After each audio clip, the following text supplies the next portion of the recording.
Selamat pagi jemaat sekalian yang dikasihi Tuhan. Salam bagi jemaat semuanya. Pada hari ini saya akan menyampaikan sebuah khotbah, menyampaikan firman Tuhan dengan tema yang diberikan oleh para penatua GKIM Hosana, yaitu temanya itu sesuai dengan judul pasal dari teks Alkitab yang diberikan kepada saya untuk menjadi landasan utama khotbah, yaitu Mazmur pasal yang ke-84. Mazmur pasal yang ke-84 atau Mazmur nomor 84. Rindu kepada kediaman Allah, itu temanya ya. Tapi saudara-saudara memperhatikan di dalam tampilan PowerPoint sederhana yang saya buat, saya memberikan judulnya lebih spesifik. Karakteristik dari umat Tuhan yang sejati. Karakteristik dari umat Tuhan yang sejati. Mari kita bersama-sama akan membuka Mazmur pasal yang ke-84. Ya, silakan saudara melihat Alkitab masing-masing baik dalam bentuk fisik, lembaran yang terdapat di dalam Alkitab saudara maupun dalam bentuk digital. Ya, saya akan membacakan firman Tuhan berkata demikian. Untuk pemimpin biduan menurut lagu Gitit, Mazmur Bani Korah atau Mazmur yang dikarang oleh anak cucu Korah. Betapa menyenangkan tempat kediamanmu, ya Tuhan semesta alam, hatiku hancur karena merindukan pelataran-pelataran Tuhan. Atau kata hancur itu sebetulnya sudah dipersingkat dari kalimat hatiku merindukan sampai pingsan. Harusnya begitu. Hatiku merindukan sampai pingsan pelataran-pelataran Tuhan. Lalu dikatakan jiwa ragaku bersorak-sorai kepada Allah yang hidup. Nah, sudah kata bersorak-sorai di situ juga tidak tepat terjemahannya ya. Karena kata bersorak-sorai nuansanya gembira. Tapi sebetulnya di situ pemazmur itu sedang meratap. Jadi harusnya begini. Jiwaku itu berteriak, meratap. Karena merindukan Allah yang hidup. Nah itu. Bahkan burung pipit telah mendapatkan sebuah rumah. Dan burung layang-layang sebuah sarang. Tempat menaruh anak-anaknya di dekat mezbah-mezbahmu. Ya Tuhan semesta alam. Ya Rajaku dan Allahku. Berbahagialah atau diberkatilah mereka yang tinggal di rumahmu, yang dapat terus-menerus memuji-muji engkau. Selah. Berbahagialah atau diberkatilah manusia yang kekuatannya di dalam engkau, yang berhasrat mengadakan ziarah. Apabila melintasi lembah Baka, mereka membuatnya menjadi tempat yang bermata air. Ya hujan awal musim menyelubunginya dengan berkat. Mereka berjalan makin lama makin kuat, hendak menghadap Allah di Sion.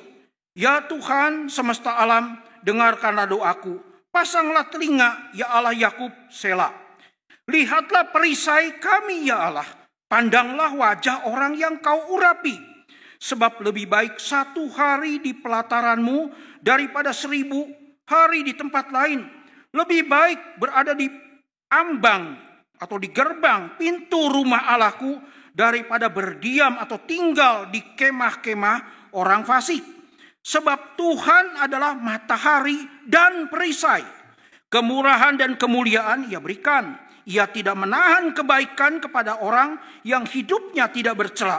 Ya Tuhan semesta alam, berbahagialah atau diberkatilah manusia yang percaya kepadamu. Kemudian kita lanjutkan pasal 85 satu ayat. Ya. Pasal 85. Pulihkanlah kami ya Allah, penyelamat kami. Pemazmur itu melihat Allah sebagai penyelamat. Atau dikatakan our salvation. Ya Allah, juru selamat kami atau sumber keselamatan kami. Pulihkanlah kami ya Allah, penyelamat kami. Dan buanglah sakit hatimu kepada kami. Kemudian kita membuka pula ya beberapa ayat dari Perjanjian Baru sebagai ayat yang akan membantu menjelaskan khotbah saya. Injil Yohanes pasal yang pertama. Injil Yohanes pasal yang pertama ayat yang ke-18. Yohanes pasal yang pertama ayat yang ke-18. Injil Yohanes berkata demikian, tidak ada seorang pun yang pernah melihat Allah. Namun anak tunggal Allah, ini title sebutan untuk Yesus Kristus. Anak tunggal Allah yang ada di pangkuan Bapa, yang ada di sebelah kanan Bapa, Dialah yang menyatakannya. Tidak ada seorang pun yang pernah melihat Allah. Tapi Yesus Kristus, anak tunggal Allah yang berada di sebelah kanan Bapa, itu dia yang menyatakan Allah kepada manusia. Kemudian kita membuka pura surat dari Rasul Paulus kepada jemaat di Filipi. Filipi pasal yang ketiga ayat yang ke-10. Filipi pasal yang ketiga ayat yang ke-10. Saya berharap, berdoa, apa yang Paulus rindukan, apa yang menjadi obsesi Rasul Paulus yang tertulis di dalam ayat ini juga menjadi obsesi kita sekalian. Ya, Filipi pasal yang ketiga ayat yang ke-10. Paulus berkata demikian, yang kukehendaki ialah mengenal dia, mengenal Kristus dan kuasa kebangkitannya, serta persekutuan dengan di dalam penderitaannya, di mana aku menjadi serupa dengan dia dalam kematiannya. Ayat 11. Supaya aku akhirnya beroleh kebangkitan dari antara orang mati. Saudara-saudaraku, jemaat sekalian yang dikasihi oleh Tuhan, sampai di sana pembacaan firman Tuhan. Berbahagialah saudara dan diberkati oleh Tuhan, saudara sekalian yang bersedia mendengarkan firman Tuhan dengan penuh perhatian, dengan tekun, dengan penuh sukacita, dan menjalankannya dengan pertolongan Tuhan. Saudara-saudaraku, jemaat sekalian yang dikasihi oleh Tuhan. Di dunia yang sudah jatuh ke dalam dosa, di dalam dunia yang jahat ini kita tahu ya. Di samping segala sesuatu itu banyak ada yang asli, yang sejati begitu ya, yang otentik, ada juga yang palsu. Betul ya? Yang palsu. Oke. Saudara-saudara, yang palsu itu bisa menyangkut atau bisa berkenaan dengan barang-barang. Ya, benda-benda tertentu. Ada yang palsu, ya, yang palsu. Di samping ada yang asli, ada yang palsu. Tetapi bukan hanya barang, tetapi juga orang, ya. Orang adalah ada juga orang yang palsu.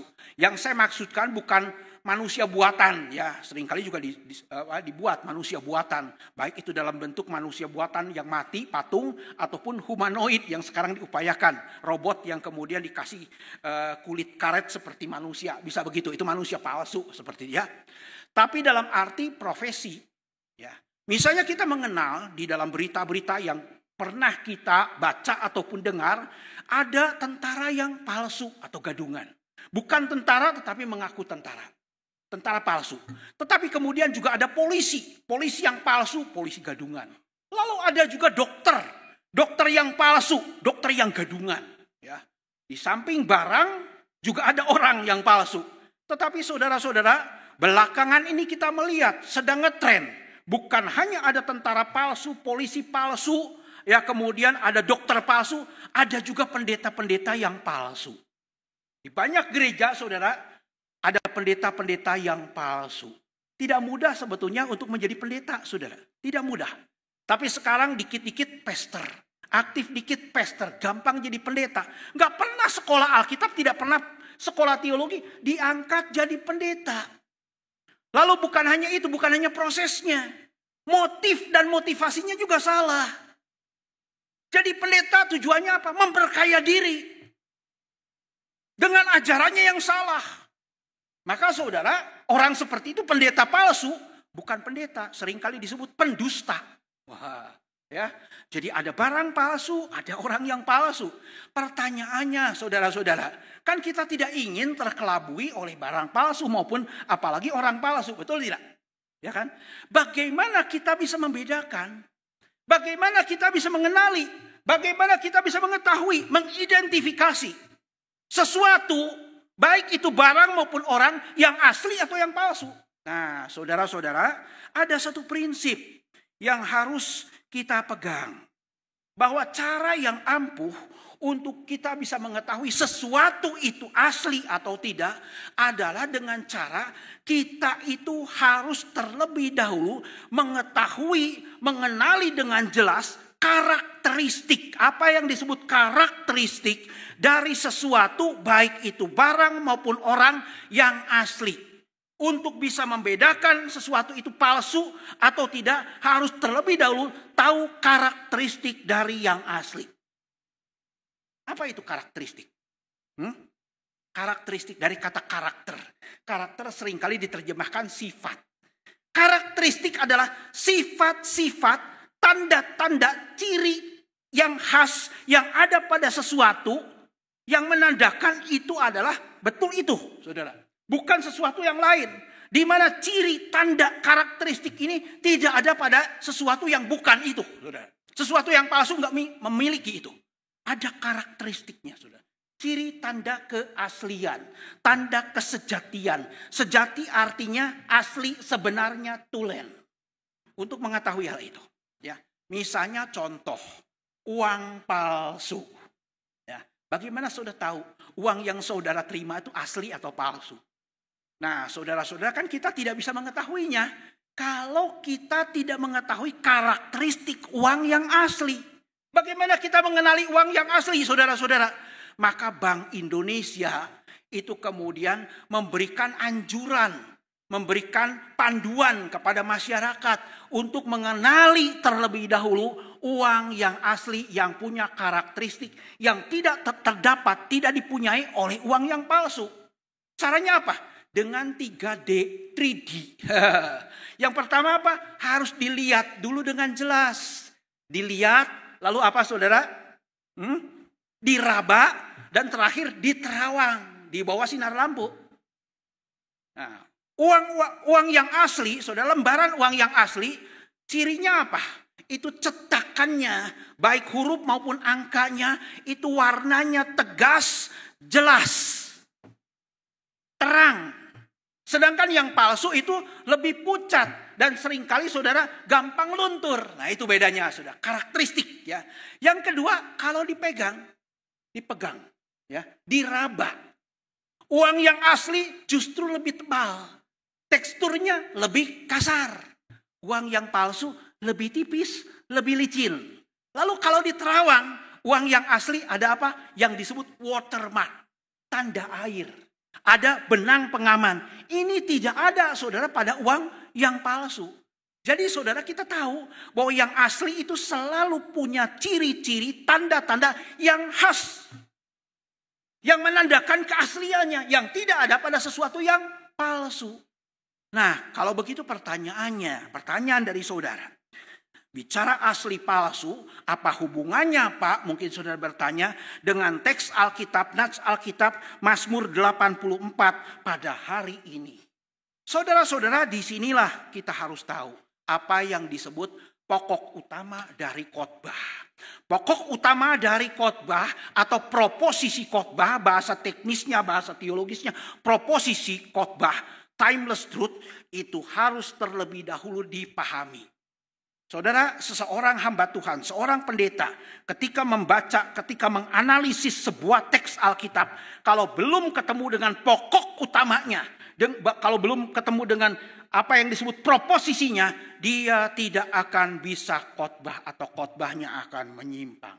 Saudara, ketika kita membaca Mazmur 84, kita bertanya, kebenaran apa yang ingin disingkapkan oleh pemazmur melalui Mazmur 84?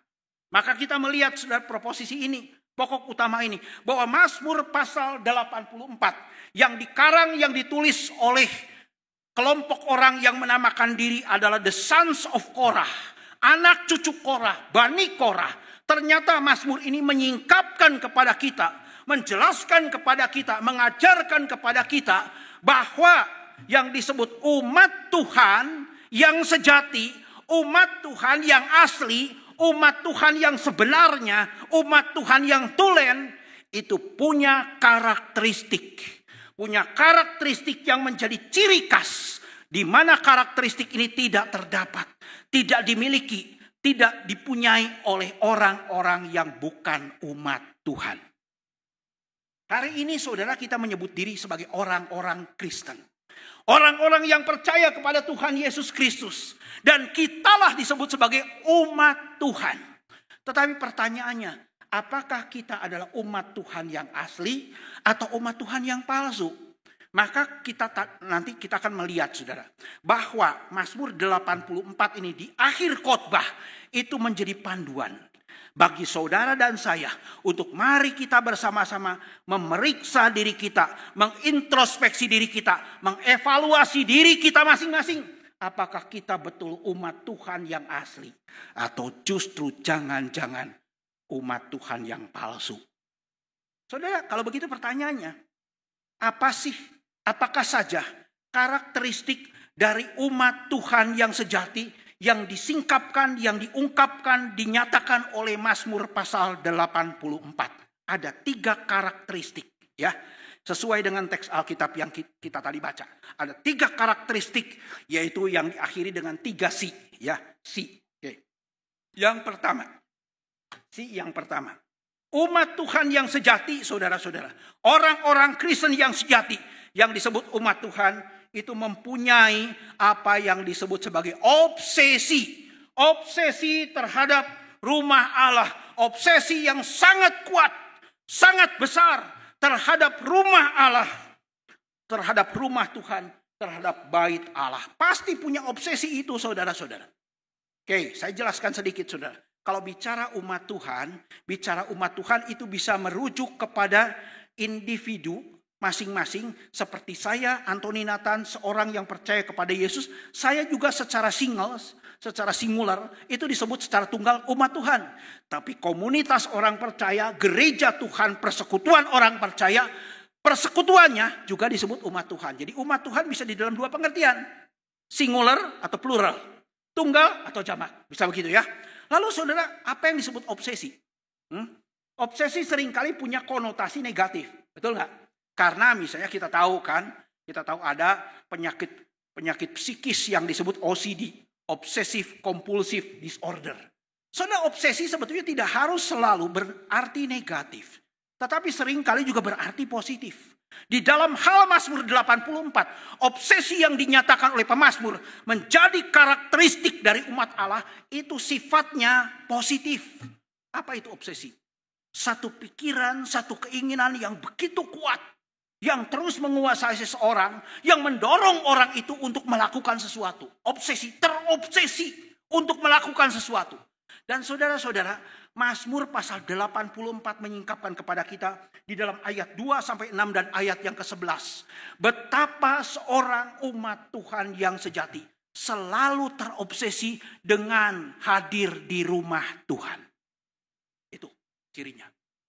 Maka kemudian kita lihat, pemazmur mengatakan apa? Betapa indahnya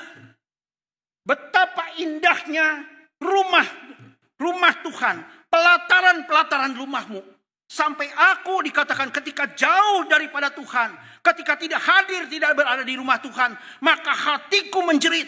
Betapa aku merindukan sampai pingsan, sampai hancur hatinya. Jauh dari rumah Tuhan. Saudara-saudara yang dikasihi Tuhan, bahkan kemudian dia berkata, ketika jauh daripada Tuhan, dia merasa dirinya tidak lebih beruntung daripada burung pipit dan burung layang-layang yang di bait Allah dalam penglihatan pemazmur itu mendapatkan sarang. Bersarang di mezbah Tuhan yang ada di bait Allah. Melihat burung, sepertinya burung tinggal di rumah Allah lebih beruntung daripada saya. Pertanyaannya saudara-saudara, apa yang pemazmur inginkan dengan berada di rumah Tuhan? Apakah hanya bicara tentang suasana tempat? Bicara tentang satu lokasi yang dia inginkan hadir di situ terus? Bukan, saudara-saudara. Karena dia tahu di rumah Tuhan itulah yang disebut pada zaman pemazmur menulis bait Allah, bait suci Allah. Dari kata bait itu artinya rumah. Daripada bait Allah itulah Allah itu secara representatif hadir di situ. Maka sudah sebetulnya kerinduan pemazmur bukan kepada lokasinya, tetapi kepada Allahnya sendiri. Dia ingin berjumpa dengan Tuhan, berjumpa dengan Allah, bersekutu dengan Tuhan, beribadah kepada Tuhan, melayani Tuhan. Maka dia berkata apa? Berbahagia kalau orang bisa terus-menerus di rumah Tuhan, selalu di rumah Tuhan, selalu memuji-muji Tuhan. Wah, saudara-saudara, melayani Tuhan menjadi kerinduan dan obsesi dari pemazmur. Saudara-saudaraku yang dikasihi Tuhan, bagaimana dengan kita sekalian hari ini? Dengar khotbah, ya khotbah saya mungkin lebih dari setengah jam. Dengar khotbah setengah jam aja udah kagak tahan. Aduh, udah gelisah. Ke gereja begitu agak sedikit lama, sudah gelisah. Saudara, bagaimana saudara menunjukkan saudara umat Tuhan? Pemazmur itu merindukan, bahkan dikatakan pelataran-pelatarannya saja sudah cukup. Udah gambaran ini ya, saya jelaskan deh. Ya. Karena pada zaman pemazmur menuliskan Mazmur pasal 84 yang dikarang oleh Bani Korah, anak cucu Korah, maka bait Allah itu sudah dibangun. Sebelumnya pada waktu perjalanan bangsa Israel di padang gurun 40 tahun, itu nama Tuhan, representatif kehadiran Tuhan di kemah suci Tuhan. Tapi kemudian setelah zaman Salomo, ya Daud berhasil mendirikan kerajaan Israel. Zaman Salomo anaknya didirikan bait Tuhan. Dari kemah Tuhan menjadi bait Tuhan, rumah Tuhan di situ. Ya. Kemudian gambar ini, itu gambar ininya. Jadi dibangun sekitar abad ke-10 sebelum Masehi, ya tahun 957, dan kemudian diruntuhkan oleh tentara Babilonia di bawah pimpinan Nebukadnezar abad yang ke-6 sebelum Masehi, tahun 587 seperti begitu ya. Oke, kita lihat ini denahnya. Jadi saudara-saudara kita lihat ya, itu denahnya seperti itu. Jadi ada pelatarannya depan. Di pelataran itu ada mezbah korban bakaran, lalu ada bejana pembasuhan, masuk ke dalam ada ruang kudus, yang paling belakang, yang paling inti adalah ruang maha kudus. Seperti itu. Lalu ada pintu gerbang di situ di depan ya.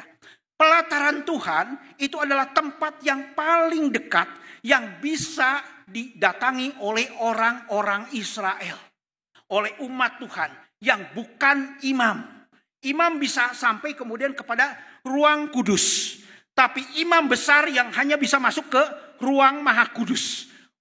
The Holy of Holies, ruang maha kudus. The Holy Sanctuary. 1 tahun 1 kali saudara.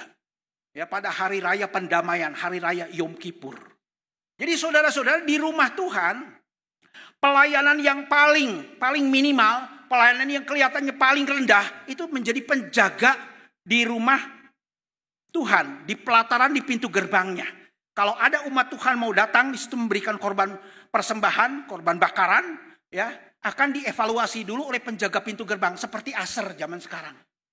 Nah, pemazmur itu saudara saking rindunya, kalau bisa sampai pelataran saja sudah luar biasa, apalagi memuji-muji Tuhan. Bahkan kalau dia komparasi, perbandingkan mana yang dia inginkan.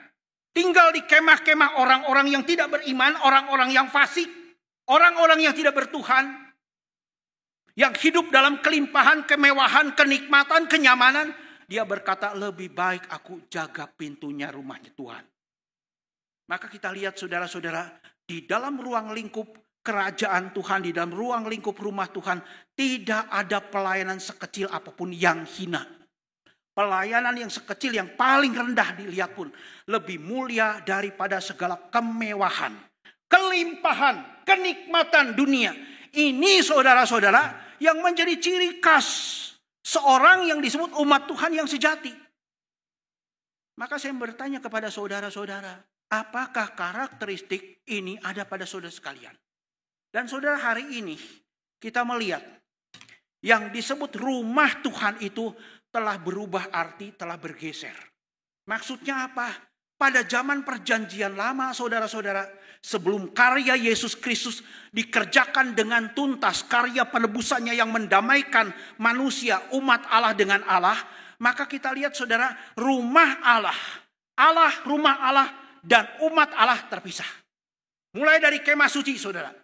Umat Israel tidak bisa mendekat kemah suci sembarangan, mati. Terpisah. Allah hadir di kemah suci, terpisah dari umatnya. Kalau bicara saudara setelah zaman kerajaan Daud dan seterusnya, maka setelah bait Allah berdiri, maka kita lihat saudara, antara rumah Allah, ya, rumah Allah dengan umat Allah terpisah. Umat Allah, rumah Allah, rumah Allah. Rumah Allah bukan umat Allah bukan rumah Allah, terpisah. Tapi di dalam zaman perjanjian baru, setelah Kristus mendamaikan manusia, mendamaikan orang-orang yang percaya, mendamaikan umatnya, menebus umatnya dari segenap dosa mereka, kemudian mempersatukan dengan Allah, maka kemudian pembatasan itu ditiadakan. Maka kita lihat saudara di dalam 1 Korintus pasal yang ketiga ayat 16 dan 17. Rasul Paulus dengan tegas mengatakan kepada orang Kristen di Korintus, jemaat Tuhan, gereja Tuhan, komunitas gereja Tuhan, perkumpulan gereja Tuhan, itu adalah bait Allah, bait Roh Kudus. Maka tidak lagi diperlukan sebuah bangunan khusus di mana Allah hadir di situ. Kenapa? Komunitas orang percaya menjadi bait sucinya Tuhan, rumahnya Allah. Allah berdiam di dalam komunitas orang percaya. Gereja Tuhan adalah komunitas orang percaya. Dan menariknya saudara-saudara, tadi saya sudah jelaskan kan, kalau bicara kemah suci, bicara bait suci, bait Allah itu luas sekali. Tapi ruangan yang paling eksklusif tempat kehadiran Allah adalah apa saudara? Ruang Maha Kudus. Waktu Rasul Paulus mengatakan kepada orang Kristen di Korintus, jemaat Tuhan sebagai komunitas umat Tuhan, maka ketika dia berkata, engkau adalah bait suci Allah, maka kata bait suci itu secara spesifik, secara definitif menunjuk kepada ruang Maha Kudus. Memakai kata naos dalam bahasa Yunani. Saudara, untuk kata yang diterjemahkan bait Allah dalam bahasa Yunani ada dua kata. Yang pertama kata hieron, the temple, hieron. Nah, hieron itu saudara kalau kita lihat denah ini menunjuk kepada keseluruhan. Ruang Maha Kudus, ruang kudus dan pelataran itu seluruhnya disebut hieron. Tapi khusus ruang Maha Kudus yang hanya bisa dihadiri oleh seorang imam besar 1 tahun 1 kali. Itu disebut naos. Ruang Maha Kudus Allah. The Holy Sanctuary of God. Saudara, gereja Tuhan itu disebut naosnya Tuhan. Ruang Maha Kudus Tuhan. Maka saudara, setelah kita sadar ini, bukan hanya kita hadir dengan penuh kerinduan di gereja Tuhan, di komunitas umat Tuhan untuk melayani, memuji Tuhan, tapi kita sekalian sebagai umat Tuhan yang sejati. Kalau saudara umat Tuhan yang sejati, kita jaga kekudusannya. Jaga keharmonisannya. Jangan sampai di dalam komunitas umat Tuhan terjadi saudara penyebaran dosa. Terjadi penyebaran amoralitas. Jaga kekudusannya. Ruang Maha Kudus saudara-saudara. Kalau zaman perjanjian lama, imam besar yang setahun sekali, kalau dalam kondisi yang kurang kudus, begitu masuk ke sana mati saudara. Makanya di dalam jubahnya itu ada gelang-gelangnya. Kalau setelah jam tertentu gak keluar-keluar pasti mati di dalam. Ditarik sudah keluar. Mati.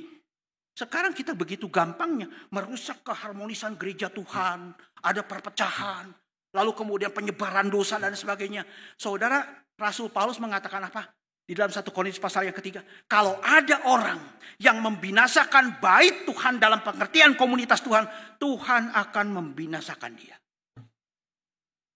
Saudara, inilah yang disebut karakteristik yang pertama dari umat Tuhan. Ada tidak pada saudara sekalian? Nah, di sini saudara-saudara secara personal perlu saya menjelaskan. Ada satu pertanyaan yang terus ditanyakan kepada saya. Ditanyakan kepada Anthony Nathan. Kenapa gak berani tanya langsung dari jemaat? Tanyanya ke istri saya. Ya, atau tanya kepada rekan hamba Tuhan disampaikan. Kalau begitu selama ini Pak Anthony Nathan kebaktiannya di mana? Ke gerejanya di mana? Kok enggak datang-datang? Saudara-saudara.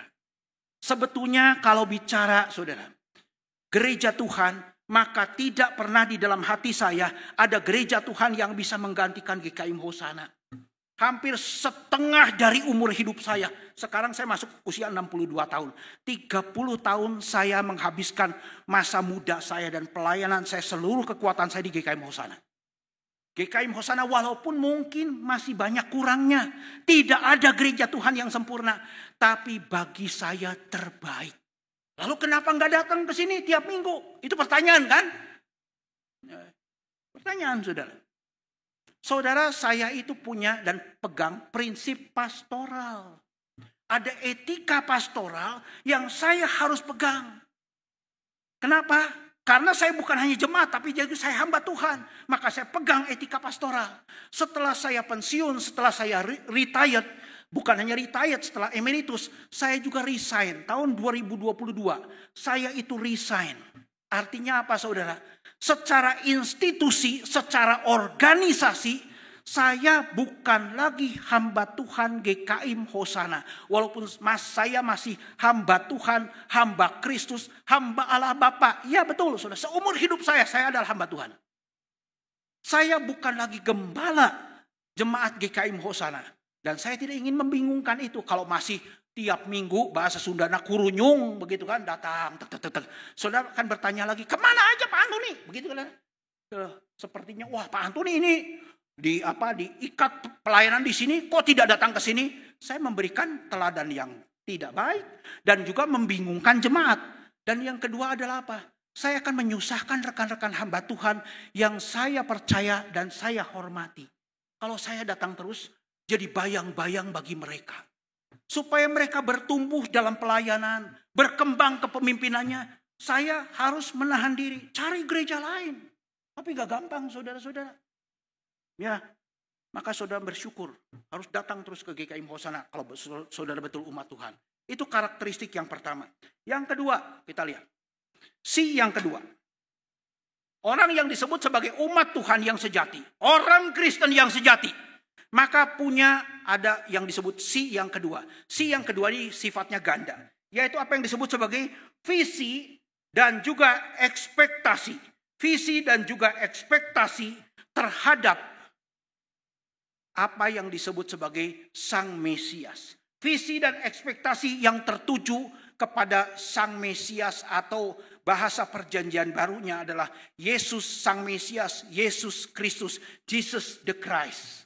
Selalu seperti itu saudara. Pada waktu khususnya dalam hidup ini dan terutama pada waktu berada di dalam bait Allah, di dalam rumah Allah, maka perhatiannya saudara yang terutama. Kalau bicara visi adalah penglihatan yang Tuhan berikan, yang punya makna dan tujuan.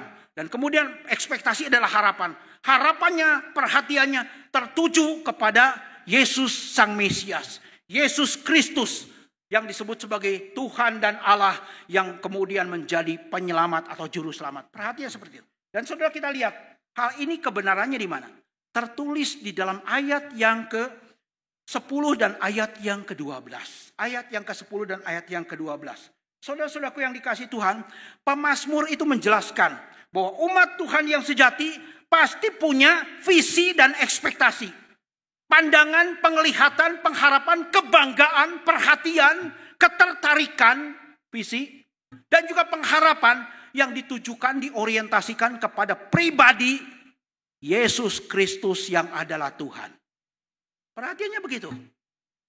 Seperti pemazmur. Dan mengenal Yesus itu siapa? Bukan hanya juru selamat, Mesias. Tapi bukan cuma Mesias. Dia adalah Allah sendiri. Maka kemudian kita lihat di dalam ayat yang ke-10 saudara.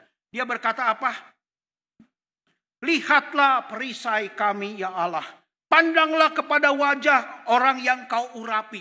Saudara-saudara, pemazmur itu dengan jelas mengatakan. Lihatlah kepada perisai kami. Di bait suci Tuhan, dia melihat Sang Mesias. Sang Mesias itu jadi perisai hidupnya. Apa itu perisai? Pelindung hidupnya. Siapa Mesias itu? Orang yang ditetapkan oleh Tuhan. Sebagai orang yang diurapi oleh Tuhan. Lihatlah orang yang diurapi oleh Tuhan. Lihatlah orang yang diurapi oleh Tuhan itu. Saudara-saudaraku yang dikasihi Tuhan, di sini memang pada waktu saya mempersiapkan bagian ini, ada para penafsir yang berbeda pendapat. Ya. Ada penafsir yang mengatakan, kalau kita melihat di dalam perjanjian lama, bicara tentang the anointed one, orang yang diurapi, itu menyangkut 3 jabatan. Raja, imam, nabi, diurapi. Ya. Dan ada penafsir mengatakan, yang dimaksudkan, yang dilihat oleh pemazmur, itu adalah Raja Daud. Raja Daud, raja yang dianggap Mesias pada waktu itu. Saudara, kalau tafsiran seperti itu, walaupun yang nafsirnya profesor, saya berkata salah. Keliru. Kenapa? Karena pada waktu pemazmur itu, menulis mazmur itu, kalau dia betul sudah ada di bait Allah, di lokasi itu, maka bait Allah waktu dibangun, Daud itu sudah lama mati. Waktu zaman Daud masih hidup, bait Allah belum dibangun. Ada juga orang mengatakan, ya itu menuju kepada anaknya Salomo yang mendirikan bait Allah selama 7 tahun. Ada yang menuju kepada Raja Israel yang lain. Saudara-saudara, kita lihat di situ. Ya, kita lihat bentuk tulis, bentuk sastra dari Mazmur. Kita harus menafsir Mazmur secara tepat. Bagaimana mengerti Mazmur secara tepat? Maka kita harus mengerti apa yang disebut sebagai Hebrew poetry. Syair Ibrani, syair orang Yahudi. Termasuk Mazmur, Amsal, dan tulisan-tulisan para nabi yang lain. Ketika berbentuk syair, maka ada yang disebut dasarnya itu pengulangan. Disebut paralelisme. Paralelisme. Biasanya pemazmur itu, saudara, ketika menulis menekankan satu kebenaran, ya, dia tulis dulu dengan satu kalimat. Lalu kemudian kalimat berikut itu kemudian mengulangi kalimat yang pertama dengan cara ditegaskan. Itu namanya paralelisme. Atau satu ayat mengungkapkan satu kebenaran, ayat lain menegaskan lagi. Paralelisme. Nah, kalau bicara paralelisme, saudara-saudara, ada berbagai macam bentuknya. Ada yang disebut sinonimus paralelisme, ya. Kalimat pertama dengan kalimat yang kedua, walaupun kata-katanya berbeda tapi selaras. Synonymous parallelism atau synthetic parallelism. Tapi ada juga yang sifatnya itu dikontraskan, antithetical parallelism. Kalimat pertama dilawankan dengan kalimat yang kedua yang seakan-akan berlawanan, tapi menekankan kebenaran yang sama. Dan seterusnya, ada berbagai macam jenisnya. Dan saudara-saudara, Mazmur ini jelas. Coba kita akan melihat lagi, saudara. Ayat yang ke-10 dikatakan, lihatlah perisai kami, ya Allah. Pemazmur begitu bangganya dengan Mesias yang dia lihat, saudara. Mesias yang dia lihat di bait Allah. Lihatlah Mesias itu, perisai kami, ya Allah. Perisai itu siapa? Perisai itu apa? Ditegaskan dengan kalimat yang kedua, saudara. Yang searah, yang selaras. Dikatakan apa? Pandanglah kepada wajah orang yang kau urapi. Nah ini saudara. Orang yang diurapi oleh Tuhan. Lihat Mesias itu. Orang yang diurapi oleh Tuhan. Muncul di situ kata Ibrani Mesiheka. Mesiheka. Your anointed one. Kata Mesiheka berasal dari kata Mesiah. Mesiah. Mesias inilah yang melahirkan kata Mesias atau Mesaya, saudara. Sang Mesias yang di dalam perjanjian baru diterjemahkan dengan kata Yunani Kristos. Mesiah itu bahasa Ibrani, Kristos bahasa Yunani, artinya sama. Menunjuk kepada satu pribadi yaitu Yesus Sang Mesias. Jadi kita lihat saudara tafsirannya, ya. Jelas pemazmur itu tertuju kepada Yesus Kristus. Yang kedua adalah lokasinya. Pertama bentuk syairnya, sastranya. Yang kedua adalah lokasinya. Seperti tadi saya katakan. Ya coba lihat lagi. Nah ini. Dia kan sedang ada atau sedang menuju bait Allah. Bait suci. Bukan menuju istana raja. Dia tidak melihat raja di situ. Lokasi istana raja di kota Yerusalem dengan bait Allah berbeda. Kalau dia datang ke istana raja, dia lihat Raja Israel, entahkah Salomo ataukah siapa, seterusnya, saudara. Tapi dia melihat ke bait Allah. Waktu melihat berada di bait Allah, dia melihat kiasan, simbol-simbol, bayangan Kristus. Mulai dari mesbah korban bakaran, itu simbol Kristus. Bejana pembasuhan, simbol Kristus. Lalu kemudian meja roti sajian, simbol Kristus. Mesbah pembakaran ukupan. Dan terakhir paling dalam adalah apa? Tabut perjanjian Allah, simbol Kristus. Lalu imam-imam terutama imam besar yang sedang mengadakan ritual persembahan di sana. Ritual ibadah itu adalah simbol Kristus. Jadi melalui semuanya itu ketika sang pemazmur ada di mesbah. Dia melihat bayangan Kristus. Sketsa Kristus yang akan datang. Ini seringkali ditanyakan kan. Sampai hari ini kemarin saya searching. Banyak sekali orang Kristen termasuk di Amerika Serikat sendiri. Tidak mengerti bagaimana cara orang perjanjian lama diselamatkan. Saya temukan banyak pendeta juga salah saudara. Orang perjanjian lama diselamatkan dengan cara apa? Percaya kepada Allah. Cuma Allah saja saudara. Tidak. Jalan keselamatan dari sebelum kekekalan sebelumnya sampai kekekalan yang akan ditentukan hanya melalui satu cara. Yaitu melihat Kristus, percaya kepada Yesus Kristus. Saudara, Abraham diselamatkan dengan cara apa? Dengan cara apa? Banyak orang salah ngerti. Pendeta juga ada yang salah ngerti. Percaya kepada apa? Janji Tuhan. Nanti tentang keturunannya akan banyak. Walaupun dia belum punya keturunan, janji Tuhan datang. Keturunannya, anaknya akan seperti bintang di langit, seperti pasir di laut. Jadi jalan keselamatannya melalui anak banyak. Kapan saudara anak banyak jadi jalan keselamatan? Nggak ada. Rasul Paulus menjelaskan di dalam Galatia pasal yang ketiga. Melalui seluruh keturunannya yang banyak itu Abraham melihat satu keturunan. Yaitu jelas disebutkan Yesus Kristus. Abraham melihat jauh ke depan. Sebelum Kristus datang, dia percaya kepada Yesus yang akan datang. Maka di dalam Injil Yohanes pasal yang ke-8, ayat yang ke-56. Tuhan Yesus berkata apa kepada orang Yahudi? Abraham itu bersuka cita karena akan melihat aku. Pada zaman Abraham bersuka cita pada waktu itu karena akan melihat aku. Dan kemudian dikatakan dia telah melihat hariku. Jauh-jauh saudara. Dia melihat kepada hari kedatangan Yesus waktu menjelma menjadi manusia. Dan dia bersuka cita. Waduh saudara-saudara. Dia melihat dengan imannya.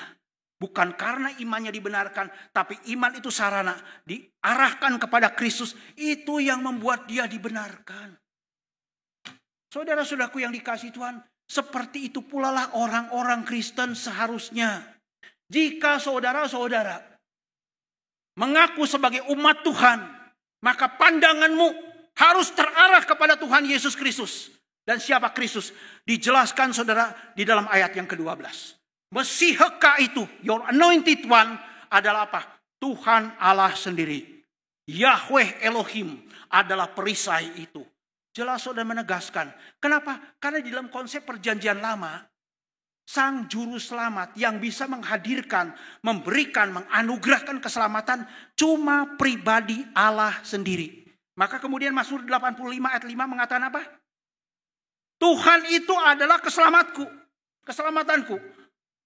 Our salvation, dia mengatakan. Keselamatan itu cuma datang dari Tuhan. Kalau Yesus bukan Tuhan, maka dia tidak dapat menyelamatkan.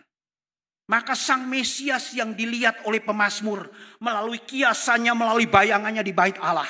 Perhatiannya tertuju kepada Sang Mesias yang ada perisai dalam hidupnya, pelindung dalam hidupnya, penyelamat, penebus dalam hidupnya. Maka kemudian dia melihat Sang Mesias itu not only a human being, bukan cuma manusia. Yesus ketika menjelma menjadi manusia, dia betul adalah manusia yang sejati. Betul saudara. Tapi bukan hanya manusia. Not only a human being. Tetapi dikatakan dia juga. He also the divine being himself. Dia betul-betul adalah Allah sendiri. Yang menjelma menjadi manusia. Dan ini saudara-saudara. Begitu jelas dipaparkan dalam perjanjian lama. Banyak ayat yang mengatakan Mesias itu adalah Allah sendiri. Tapi waktu orang Yahudi ketika Yesus datang, mereka tidak mengerti. Waktu Yesus menyatakan dirinya sebagai Allah sendiri, Mesias yang dijanjikan oleh Allah, maka mereka menolak Yesus dan kemudian menganggap Yesus menghujat Allah. Seorang manusia menyamakan diri dengan Allah. Kenapa? Pikiran mereka tertutupi oleh gelapnya dosa. Maka kita lihat saudara, bagaimana cara kita diselamatkan. Roma pasal 10 mengatakan, barang siapa mengaku Yesus adalah Tuhan, dia diselamatkan.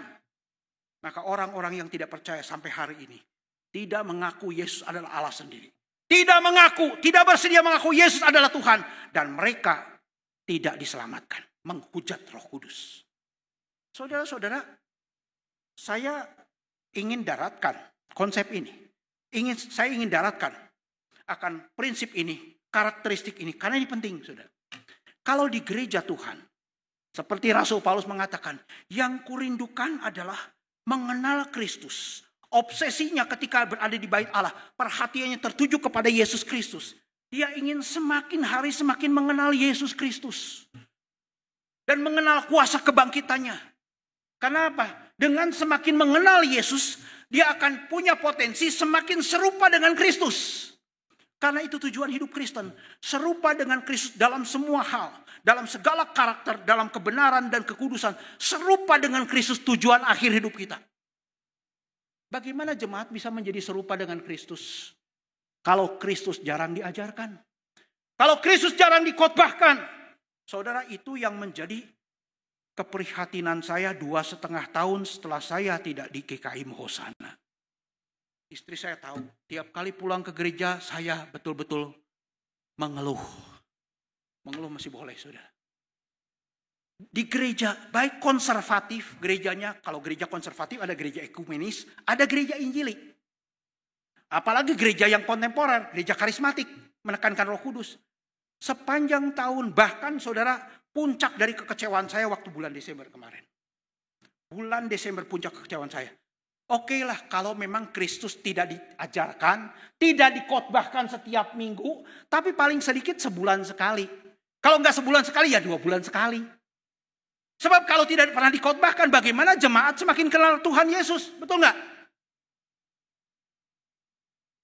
Kalau tidak kenal Tuhan Yesus, bagaimana saudara bertumbuh? Semakin serupa dengan dia? Enggak mungkin, saudara-saudara. Jarang dikhotbahkan. Di gereja-gereja konservatif khotbahnya apa?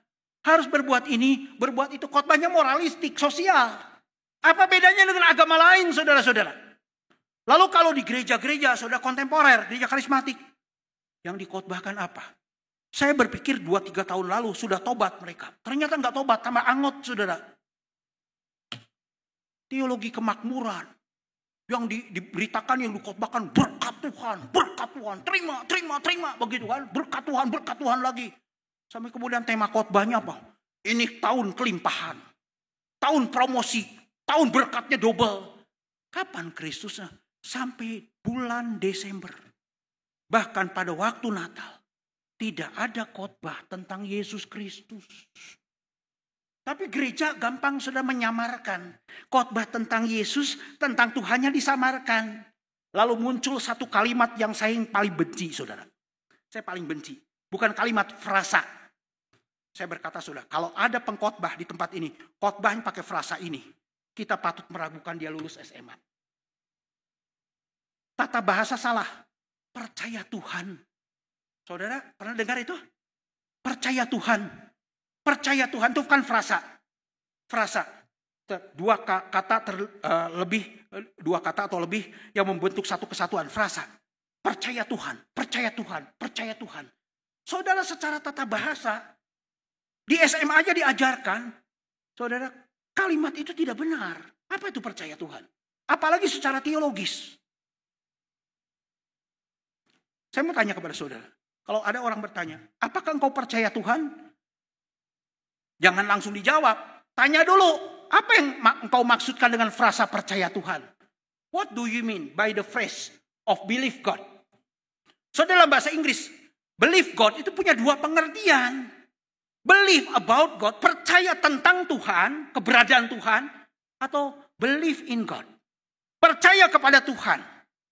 Definitif, jelas, spesifik, presisi. Apa percaya Tuhan? Percaya tentang Tuhan atau percaya kepada Tuhan? 2 hal berbeda. Yuk kita lihat, saudara. Kesalahan teologis. Kesalahan tata bahasa dan kesalahan teologis. Maka saya mengatakan, baik liturgos maupun pengkhotbah, jangan lagi. Kalau betul dia lulus sekolah teologi, jangan lagi keluarkan istilah yang mengambang. Ajaran iman Kristen itu tidak mengambang.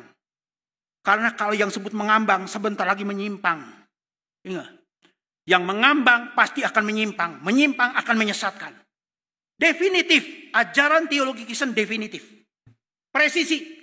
Maka tiap kali saya ditanya tentang satu kebenaran iman Kristen. Kalau saya tidak tahu, belum tahu jawabannya, tegas aja. Kenapa mesti gengsi? Saya tidak tahu, belum tahu. Saya akan pelajari dulu.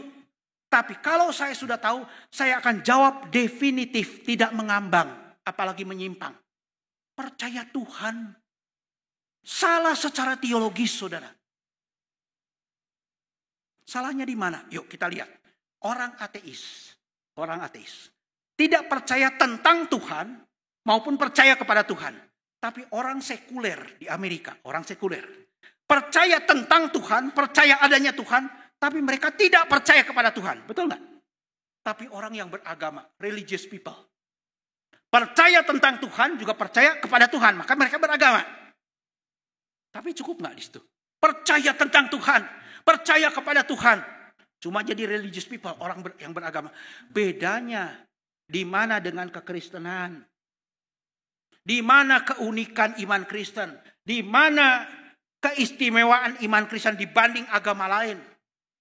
Kalau saudara berkata, kami itu percaya kepada Tuhan, apalagi kalimatnya percaya Tuhan kepada orang yang beragama lain. Oh, kami juga percaya, apa bedanya? Di dalam kekristenan, Tuhan yang kita kenal itu definitif. Tuhan Yesus. Percaya kepada Tuhan Yesus. Itu kalimat yang benar. Frasa yang benar. Ingat ya, kalau nanti ada pengkhotbah di sini, percaya Tuhan, nanti tanya ramai-ramai sesudah kebaktian. Apa yang dimaksudkan Bapak? Jangan-jangan ijazahnya dapat beli online, saudara. Percaya kepada Yesus Kristus. Saudara, di luar Kristus, di luar Yesus, orang tidak akan kenal Tuhan yang sejati. Yohanes pasal 1 ayat yang ke-18 menjelaskan. Bagaimana kita kenal Tuhan? Yohanes berkata, tidak ada seorang pun manusia di dunia ini yang bisa melihat Allah, melihat Tuhan. Kalau nggak bisa lihat, bagaimana kita bisa kenal? Saudara kenal sesuatu yang nggak dilihat? Nggak mungkin. Tetapi dikatakan anak tunggal Allah. Itu title yang diberikan hanya eksklusif kepada Yesus. Anak tunggal Allah. Kata monogenes dalam bahasa Yunani muncul. Artinya pribadi satu-satunya, one kind, yang sehakikat dengan Allah, dengan Bapa. Yesus adalah Allah anak yang sehakikat dengan Bapa dalam keilahiannya. Dialah yang menyatakannya. Dialah yang memperlihatkan. Dialah yang memperkenalkan Allah yang tidak dilihat itu kepada manusia. Saudara, muncul kata exegesato dari kata exegeomai. Apa artinya exegeomai, saudara-saudara? Yesus itu yang mengexegeomai Allah yang tidak dilihat kepada manusia. Kata exegeomai artinya to reveal, menyingkapkan Allah yang tidak dikenal itu kepada manusia. Atau dikatakan to make known, memperkenalkan Allah. Dan dikatakan lagi, saudara, artinya adalah to detail. Menjelaskan, menyingkapkan secara detail seperti apa Allah itu. Allah yang tidak dikenal, Tuhan yang tidak dikenal. Maka saya mengatakan, di luar pengenalan kepada Yesus, di luar pribadi Yesus, tidak seorang pun yang bisa mengenal Tuhan. Tuhannya definitif. Hanya Tuhan Yesus. Itu ciri dari orang Kristen sejati. Umat Tuhan yang sejati. Pikirannya arah pengharapannya tertuju kepada Yesus Kristus. Ya, saya ingin dan berharap GKI Hosana selalu menjadi pelopor ketika gereja lain mengusir Yesus Kristus dari gereja. Seperti gereja di Laodikia, Yesusnya di luar mengetuk. Sudah dilupakan nama Yesus, jangankan diberitakan. Justru GKI Hosana tetap konsisten. Mengajak jemaat di dalam ibadah, memandang, punya visi dan ekspektasi tertuju kepada Yesus Kristus. Dan yang terakhir, yang ketiga, saudara. Yang terakhir, yang ketiga, kita melihat sebagai konsekuensi dari yang pertama, karakteristik yang pertama dan karakteristik yang kedua, maka kita lihat, saudara, yang ketiga, yaitu ada bukti yang menjadi konsekuensi. Konsekuensi adalah akibat. Akibat dari keputusan, akibat dari perbuatan yang dilakukan seseorang. Ya, ada bukti konsekuensi yang dilihat. Sudah paling sedikit ada 2 bukti dari umat Tuhan yang sejati. Yang merindukan Tuhan, merindukan pelataran Tuhan, merindukan umat Tuhan. Dan pikirannya, perhatiannya tertuju kepada Sang Mesias. Maka ada 2 bukti, saudara. Yang pertama adalah, saya sebutnya, find the true happiness. Akan menemukan kebahagiaan yang sejati. Itu diungkapkan dalam ayat 5, 6, dan 13. Berbahagialah orang yang memuji-muji Tuhan, yang berada di pelataran Tuhan. Berbahagialah orang yang percaya kepada Sang Mesias. Dan seterusnya, kata berbahagia itu memakai kata bahasa Yunani, bahasa Ibrani asri. Artinya orang yang diberkati oleh Tuhan sehingga orang itu berbahagia. Find the true happiness. Menemukan kebahagiaan terbesar, kebahagiaan yang sejati. Saudara-saudara, memang ya saya tidak menyangka Banyak hal di dalam dunia ini bisa membuat kita berbahagia. Betul ya? Selain Tuhan Yesus bisa membuat kita bahagia, bisa? Misalnya makanan. Saudara makan kesukaan, makanan yang saudara sukai. Bahagia nggak? Begitu makan, apalagi enak rasanya, wah bahagia. Coba tambah porsinya. Bahagianya masih ada nggak? Tambah lagi. 3 porsi sekaligus. 4 porsi. Lalu sepanjang hari 3 kali makan. 10 hari berturut-turut. Kebahagiaannya masih ada nggak? Lama-lama dari bahagia, dari puas, dan kemudian muak, mual, muntah. Betul nggak? Bisa. Ya, ada orang berkata, oh tempat wisata nih. Tempat wisata kan banyak kan sekarang di Bandung atau di luar negeri yang enak, yang bagus-bagus tuh ya. Ada orang berkata, wah tempat wisata yang paling indah salah satunya adalah apa? Pegunungan Alpen di Switzerland. Mahal kan ke sana? Pegunungan Alpen di Switzerland. Oke, saudara-saudara, dengan uang yang banyak saudara pergi ke sana. Coba tinggal di sana. Oh, begitu lihat, wah, senang, bahagia, bersorak-sorai, lompat-lompat. Indahnya luar biasa. Oke, indah. Tinggal 1 minggu, sebulan, 1 tahun tinggal di situ. Jarang ketemu penduduk dan seterusnya. Saudara lama-lama, biasa. Lama-lama mual, pengen pulang dan seterusnya. Hilang kebahagiaan. Semua kebahagiaan yang lain yang diberikan dunia sifatnya cuma fana sementara. Tapi kebahagiaan dengan kita mengenal Tuhan, memandang kepada Yesus, saudara akan menemukan the true happiness. Kalau saya elaborasi lagi, saudara memakai Injil Yohanes nanti akan jadi panjang. Itu yang pertama. Yang kedua, saudara-saudara, yang kedua adalah, ini gambar. Find the strength to live. Find the strength to live. Akan memperoleh satu kekuatan untuk hidup. Akan memperoleh satu kekuatan untuk hidup. Hidup melintasi lembah yang disebut the Baka Valley. Sudah kita lihat ayat yang ke-7. Apabila melintasi lembah Baka, mereka membuatnya menjadi tempat yang bermata air. Orang-orang yang betul-betul mengenal Tuhan, yang hatinya terus berpaut kepada Tuhan, merindukan Tuhan, mengenal di dalam diri Yesus Kristus, Tuhan yang sejati, pengharapannya tertuju kepada Yesus Kristus, Tuhan yang satu itu, yang jelas itu, sudah yang definitif itu, maka kemudian dia akan punya kekuatan untuk hidup, melintasi, menjalani lembah Baka sampai akhir. Apa yang disebut lembah Baka di situ, saudara?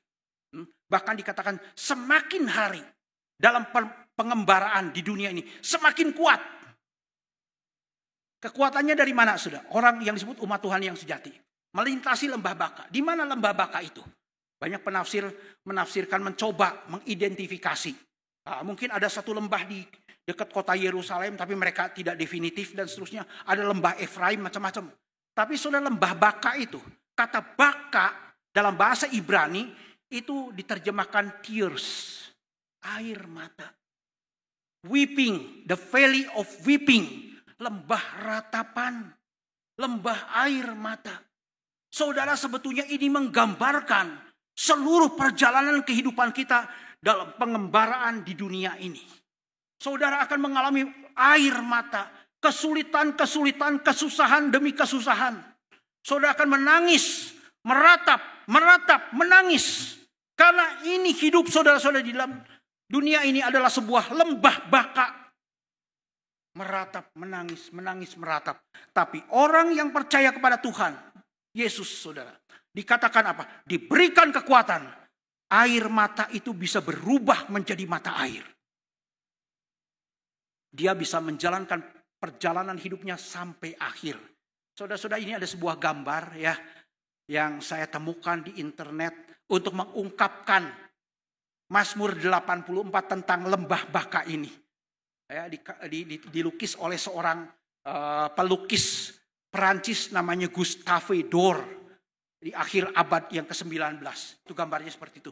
Cuma sayang bagi saya, saudara, secara teologis kurang akurat. Di akhir perjalanan di ujung sana, saudara, Yesus Kristus yang menjadi kekuatan bagi orang yang melintasi lembah Baka ini masih memikul salib. Yesusnya sudah selesai memikul salib. Harusnya Yesusnya yang di dalam perjalanan berada di dalam terang yang mengangkat tangan ini, sudah sedang menyambut orang-orang yang melintasinya dalam penderitaan. Saudara-saudara, di dalam dunia ini sekecil apapun, saudara akan mengalami kesulitan, mengalami kesusahan. Karena inilah the valley of weeping, the valley of tears. Tapi orang yang percaya kepada Tuhan, orang yang merindukan Tuhan, memandang kepada Sang Mesias terus-menerus sebagai visi dan ekspektasinya, diberikan kekuatan. Dari mana kekuatannya? Saudara, Mazmur mengatakan apa? Sang Mesias yang adalah Yahweh Elohim itu sendiri dalam ayat 12 dikatakan, Yahweh Elohim, Tuhan Allah adalah matahari dan perisai. Dia bukan cuma melindungi kita, Sang Mesias menjadi perisai, tapi juga matahari. Apa arti matahari, saudara? Dijelaskan berikut, matahari itu memberikan kehidupan, memberikan kemurahan, memberikan kebaikan kepada orang-orang yang berharap kepadanya. Maka diberikan kekuatan. Saudara-saudara, orang yang berharap kepada Tuhan seperti itu. Saudara, kalau saudara mengalami penderitaan di dalam dunia, kesusahan di dalam dunia, yakin saudara, kalau Tuhan izinkan, pegang 1 Korintus 10 ayat yang ke-13.